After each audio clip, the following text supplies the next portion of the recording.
Ndugu mpenzi mtazamaji, hivi sasa ni saa 8 mchana.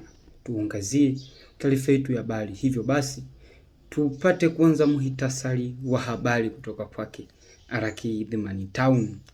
Sababu kubwa inaonyesha nchini Tanzania ongezeko la watoto wa mitaani limekuwa kubwa. Kwa hivyo basi tupate mwanahabari wetu atuhabarishe katika hili. Karibu sana Araki The Money Town.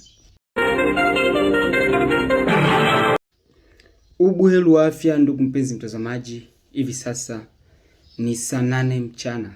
Kwa hiyo tuangazie taarifa ya habari. Nikikujuza ni mimi wako researcher Araki The Money Town aka researcher. Na leo tutapenda kuangazia sababu zipi zinapelekea haswa ongezeko la watoto wa mitaani, kwani imekuwa ni tija kubwa.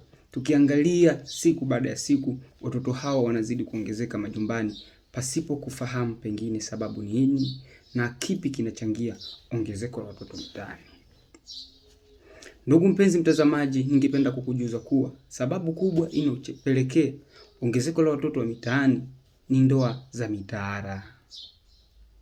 Ndoa za mitaala zinasemekana kuwa ni moja ya sababu kubwa sana inayopelekea ongezeko la watoto wa mitaani, kwani tunajikuta watoto wengi wanaoana pasipo kufikia umri ulio sahihi, yani maturity enough, hivyo kupelekea ndoa kutodumu na hivyo kusababisha kuzaliana kwa wingi na kukosa malezi bora, hivyo watoto kukimbilia mitaani. Sababu nyingine ni ngono zembe. Ngono zembe hii ikiwa kichocheo kikubwa, kwani Gen Z wengi saizi wanajihusisha na mapenzi wakiwa bado watoto wadogo bila kutumia kinga wala kufahamu elimu ya kuhusiana na mambo ya tendo hili, kwani tendo hili limeripotiwa na mwanahabari wako Araki The Money Town.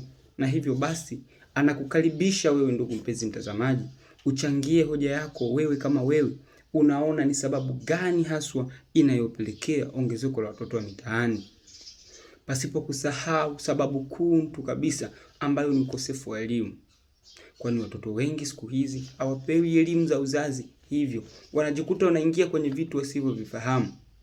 Hivyo basi ndugu mpenzi mtazamaji, tunakukaribisha kwenye komenti na wewe uchangie ni kipi au ni ipi haswa sababu unayoona wewe kama wewe inapelekea ongezeko la watoto wa mitaani.